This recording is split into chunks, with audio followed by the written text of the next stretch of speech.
अस्सलामुअलैकुम वरहमतुल्लाहि वबरकातुहू। तो कैसे हैं आप सब लोग? मुझे ठीक ठाक होंगे, खैरियत होंगे। तो आज की वीडियो में आप सबको खुशामदीद कहते हैं। मेरा नाम है सैयद मोहम्मद अली हमज़ा और आप देख रहे हैं यूट्यूब चैनल इस्लामिक प्रिस्क्रिप्शन।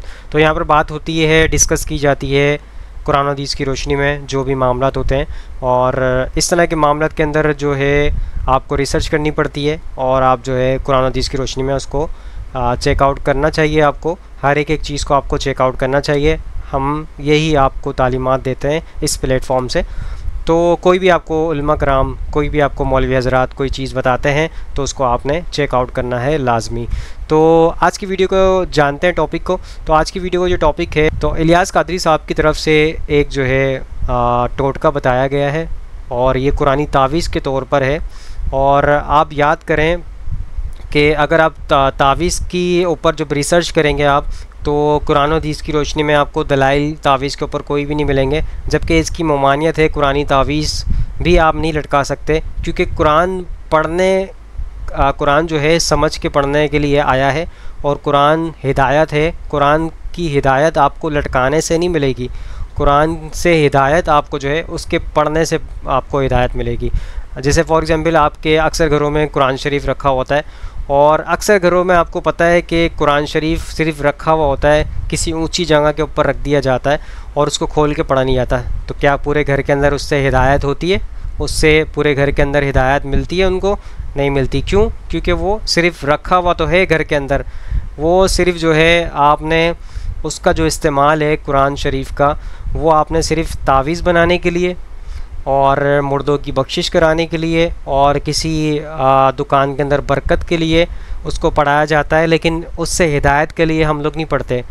और एक अंग्रेज़ जो है उसको पढ़ के हिदायत हासिल करता है, लेकिन हम लोग जो है मुसलमान पाकिस्तान के अंदर, इंडिया के अंदर फ़िरक़ावारियत की वजह से जो मामला हमारे साथ पेश हो रहे हैं वो यही हो रहे हैं कि हम लोग जो है इसको अलमारी के ऊपर या किसी ऊंची जगह पर रख देते हैं और इसके ऊपर मिट्टी आ रही होती है, डस्ट लग रही होती है और हम उसको हाथ भी नहीं लगाते हैं। तो सिर्फ़ दुल्हन के सर के ऊपर साया करने के लिए हमने इसको रखा है, और जो है तावीज़ बनाने के लिए, दम दुरूद करने के लिए हमने इसको रखा है, लेकिन हिदायत के लिए नहीं रखा। हिदायत कैसे हासिल होगी?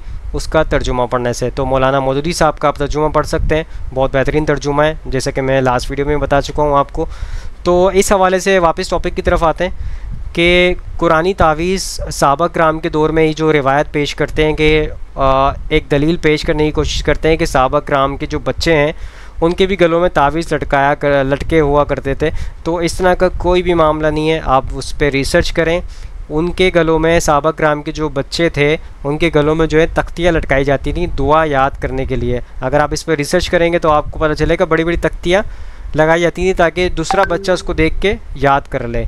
दुआएं लिखी जाती थी दुआ याद करने के लिए, आसानी हो जाए, तो इसलिए वो मकसद था। लेकिन वो तावीज़ इस तरह के तावीज़ नहीं थे जो कुरानी आयत लिख के। अब आप देखें बहुत सारे तावीज़ तो ऐसे होते हैं जिसके अंदर कुरानी आयत ही नहीं लिखी होती। आप खोल के देखें उसको तो पता नहीं क्या उल्टे सीधे अल्फाज और पता नहीं जो जादुई चीज़ें होती हैं, क्या चीज़ें बनी होती हैं अनशन, आपको समझ भी नहीं सकते आप वो क्या चीज़ लिखी हुई है। लेकिन कुछ कुरानी तावीज़ भी होते होंगे, लेकिन ये मामला सिर्फ़ जो है कुरान पढ़ने से आप हिदायत हासिल कर सकते हैं और लटकाने से नहीं। जैसे शहद के अंदर शिफ़ा है, उसी तरीके से शहद आप खाएंगे तो शिफ़ा मिलेगी। ये नहीं है कि आप बोतल को घर के दरवाजे पे लटका देंगे तो आप आते आते नीचे से गुजरेंगे तो क्या उससे शिफ़ाएँ उड़ती रहेंगी, हवाएं शिफ़ा वाली निकलेंगी उसमें से?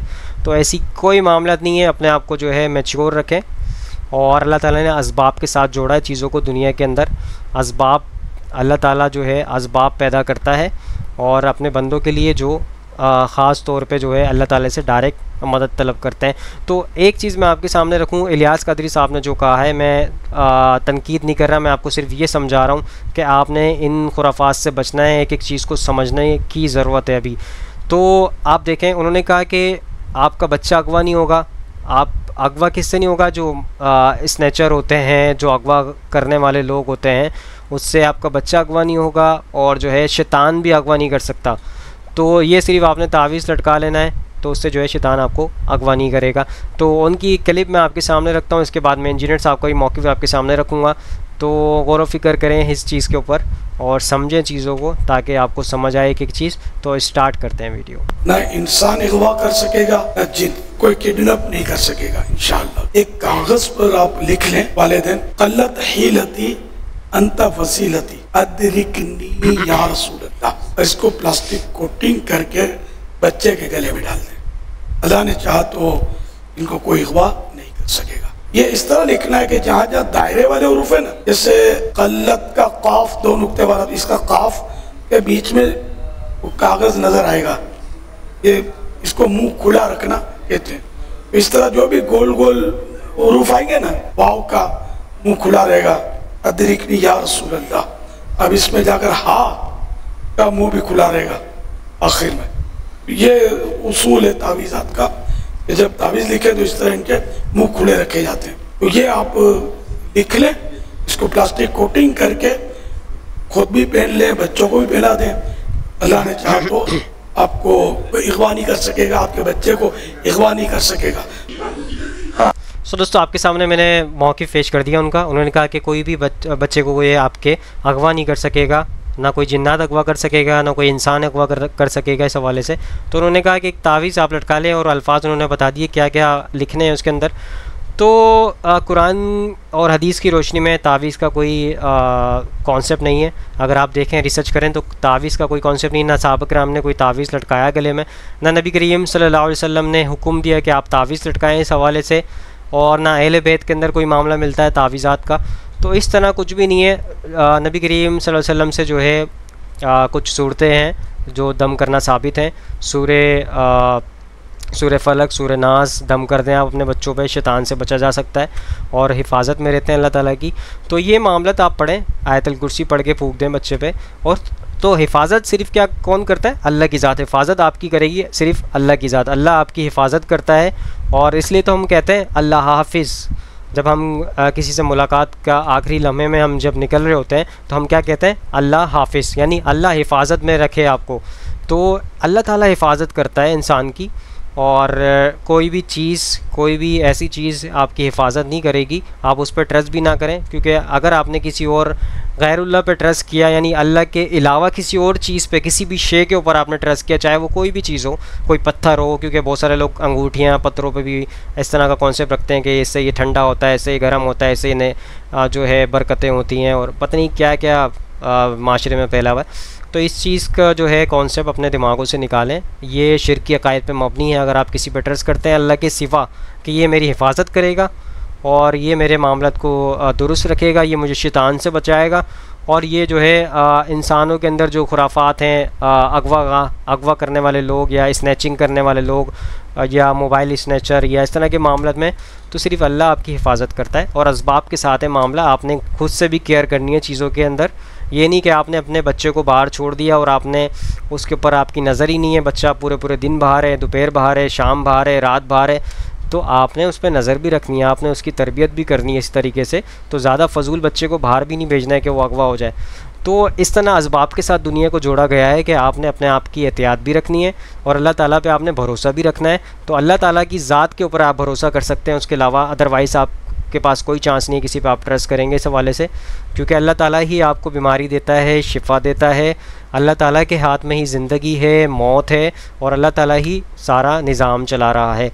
तो बहरहाल आपके सामने मैंने मौक़िफ़ रख दिया इस हवाले से। इंजीनियर साहब का मौक़िफ़ सुनते हैं। अच्छा, एक और बात मैं बताना चाहूँगा यहाँ पे, सूरह तौबा की आयत नंबर 51 को पढ़ लें कि उसके अंदर लिखा हुआ है बाकायदा, आप जो है किसी और चीज़ पे, किसी और शे पे आप ट्रस्ट नहीं करें, अल्लाह की ज़ात पे आप ट्रस्ट कर सकते हैं। और कुरान को आप तर्जुमे से पढ़ेंगे, आपको एक एक चीज़ क्लियर हो जाएगी। आपको किसी फ़िरका वारियत की, किसी जमात की ज़रूरत नहीं पड़ेगी। आप अल्हम्दुलिल्लाह ख़ुद मुख्तार होंगे, और इस्लाम भी आपको कहता है आप ख़ुद मुख्तार हों। आपको नमाज जमात पढ़ाना आपको आती होगी, यानी आनी चाहिए, आपको जमात कराना आपको आनी चाहिए, और इसके अलावा आपको गुस्ल देना आना चाहिए, आपको नमाज जनाजा पढ़ानी आनी चाहिए। तो आपको सारे चीज़ें जो हैं इस्लाम के अंदर ख़ुद से आपको हर चीज़ का नॉलेज होनी चाहिए, क्योंकि यहाँ पे देख लें आप, हर बंदा जो है अंधी तकलीद के पीछे, मतलब अंधी तकलीद कर रहा है, उसको खुद भी कुछ भी नॉलेज नहीं है, उसको दुनिया की हर नॉलेज है, लेकिन सिर्फ नॉलेज नहीं है तो इस्लाम की नॉलेज नहीं है, बाकी सारी नॉलेज है उसको। तो बहरहाल इंजीनियर साहब का मौक़िफ़ सुनते हैं इस हवाले से, वो क्या कहता है। देखें, कुरान में आया है, कुरान में शिफा है सूरह बनी इसराइल में। क्या इसका मतलब ये कि कुरान जो है वो एक थैली में लटका के तो गले में लटका लिया जाए? इससे भी आसान तरीके से समझा देता हूँ। सूरत अन-नहल में आया कि शहद में शिफा है। इसका मतलब क्या है? शहद चाटने में। यही मतलब है ना। इसका आज तक किसी बेवकूफ ने भी मतलब लिया है कि शहद जो है ना छोटी सी डिबिया में डाल के ना एक तावीज बना लो। तो शहद से शिफा लेने का तरीका उसे चाटना है, कुरान से शिफा लेने का तरीका उसकी तालीमात पर अमल करना है। रूहानी बीमारियों की शिफा होगी, शिर्क से आपकी जान छूटेगी, और जिस्मानी बीमारियों की शिफा, जिन्नात के हमले से बचना, जादू से हम बचना, इसके लिए आपने वो वज़ाइफ करने हैं जो अल्लाह के महबूब सल्लल्लाहु अलैहि वसल्लम ने तालीम फरमाया। ये हमने ऑरेंज कार्ड उसका 5 अज़कार हमने लिखे हुए। आयतुल कुर्सी का वजीफा है, आखिरी 3 सूरतों का वजीफा है। ये वो जरिए हैं जिससे आपने कुरान से शिफा हासिल करनी है। तावीज़ात को हम मानते हैं, लेकिन ये वाली तावीज़ात जिनको नबी अलैहिस्सलाम कह रहे हैं अल मुअव्विज़ात, जो सही बुखारी में हदीस है, नबी अलैहिस्सलाम रात को सोने से पहले आखिरी 3 सूरतें अल मुअव्विज़ात, 3 पनाह देने वाली सूरतें 3-3 दफा पढ़ के हाथों पर फूंक कर जिस्म पे दम किया करते थे। और सही मुस्लिम में हदीस है कि नबी अलैहिस्सलाम के घर वालों में जब कोई बीमार होता या किसी को नजर लग जाती तो आप सल्लल्लाहु अलैहि वसल्लम आखिरी 3 सूरतें पढ़ के उसे दम किया करते थे। तो हम तावीज़ात को मानते हैं, लेकिन कौन से तावीज़ात? अल मुअव्विज़ात, लटकाने वाले नहीं, ये नंबरों वाले। ये नंबरों वाले जो हरूफ अबजद है, इस पे मेरी अलग से वीडियो है। ये एक जुबान है लिखने की। जैसे मोहम्मद के हरूफ अबजद बनते हैं 92, बिस्मिल्लाहिर्रहमानिर्रहीम के 786, मुख्तलिफ अल्लाह के 66, वाबी के 24। हाँ, कहते 24 नंबर। हम जब दावत इस्लामी में थे तो हम वाबी लफ्ज नहीं बोलते थे, 24 नंबर कहते थे। तो बाद में जब ये बात आई ना कि जी हमें 24 घंटे की जिंदगी कुरान और सुन्नत के मुताबिक गुजारनी चाहिए, तो वहां पे बाद लोगों ने मदनी इतराज कर दिया। जैसे नबी इस्लाम को भी कहते थे ना कि वो यहूदी 10 मुहर्रम का रोजा रखते हैं, तो साहबा ने कहा कि ये तो यहूदियों की एक किस्म की मुमासलत हो जाएगी। तो नबी ने फरमाया सल्लल्लाहु अलैहि वसल्लम आप 9 का भी साथ रख लो। तो ये लोग पता जब इधर हुआ ना कि 24, तो अगर आप कहेंगे 24 घंटे की जिंदगी कुरान और सुन्नत के मुताबिक गुजारें, ये तो वापी जिंदगी हो जाएगी। तो उन्होंने कहा आप डबल 12 कह लिया करो ताकि 12वीं की निस्बत। यार ये मैं आपको रियल टाइम डाटा बता रहा हूं, डबल 12। इलियास कादरी साहब कभी नहीं बोलेंगे 24 घंटे की जिंदगी, डबल 12। हाँ, जब आपकी पस्ती का लेवल ये हो कि आप डिजिट्स के अंदर उलझे हुए हो। आप में और गैर मुस्लिमों में क्या फर्क है? वो कहते हैं 13 नंबर जो है अनलकी है, और आप कहते हैं 12 नंबर लकी है। वो सारे ही अल्लाह के नंबर है भाई, अल्हम्दुलिल्लाह। तो ज़ाहिर इसबाब तो इख्तियार करना है। नबी इस्लाम की तो कहेंगे तालीमात नहीं है कि आपको प्यास लगे तो आप जो है वो 10 दफा दुरूशी पढ़ लें, भूख लगे तो 10 दफा आप सुब्हानल्लाहि व बिहम्दिही सुब्हानल्लाहिल अज़ीम पढ़ लें।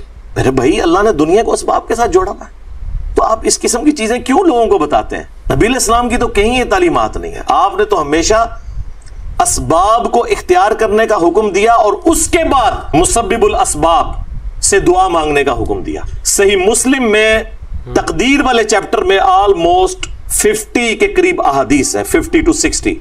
उसकी जो आखिरी हदीस है ना, वो हजरत अबू हुरैरा रदियल्लाहु ताला अन्हु को नबी इस्लाम ने फरमाया, ए अबू हुरैरा, जो चीज तुझे नफा दे उसके लिए पूरी कोशिश करना, उसके बाद अल्लाह से मदद तलब करना, काहिली ना करना, सुस्ती ना करना।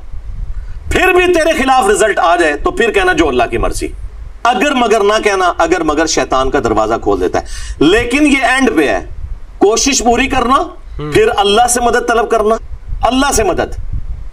उसके बाद काहिली और सुस्ती नहीं करनी, कोशिश भी करनी है और काहिली और सुस्ती भी नहीं करनी। फिर भी रिजल्ट खिलाफ आए, फिर कहना जो अल्लाह की मर्जी, कि ठीक है अल्लाह ताला को मंजूर नहीं था, अपनी एफर्ट तो पूरी पुट करनी है। ये कौन सा दीन है जो आप लोगों को सिखा रहे हैं? आप उस नबी के मानने वाले हो जिस नबी ने आपको हर नमाज की हर रकत में सूरतुल फातिहा तालीम फरमाई है, और उसमें जो आयत नंबर 4 है, इय्याका नअबुदु व इय्याका नस्तईन, अल्लाह हम इबादत भी सिर्फ तेरी करते हैं और मदद भी यानी दुआ भी सिर्फ तुझी से मांगते हैं। सो दोस्तों, आपके सामने इंजीनियर मोहम्मद अली मिर्ज़ा साहब का मौक़िफ़ पेश कर दिया। बहुत बेहतरीन उन्होंने आपके सामने मौक़िफ़ रख दिया कि दुनिया को असबाब के साथ अल्लाह ताला ने जोड़ा है और हर बंदे ने अपनी एफ़र्ट पुट करनी है, फिर अल्लाह ताला पे भरोसा रखना है। किसी बुज़ुर्गान दीन पर या किसी औलिया अल्लाह पर आपने भरोसा नहीं रखना, सिर्फ़ अल्लाह की ज़ात पे आपने भरोसा रखना है। और जो भी आपने काम करना है अपनी एफ़र्ट भी लगानी है, साथ साथ अल्लाह पे ट्रस्ट करके अल्लाह से दुआएं मांग के, ताकि अल्लाह ताला आपकी दुआओं को कबूल करे। क्योंकि डायरेक्ट जब आप अल्लाह ताला पे ट्रस्ट करते हैं तो अल्लाह ताला आपके जो है मामलात को सीधे करना शुरू कर देता है, और अल्लाह ताला के मामलात जब आपके साथ सीधे होना शुरू हो जाएंगे उसके बाद आपकी चीज़ें सारी आपको समझ आना शुरू हो जाएंगी।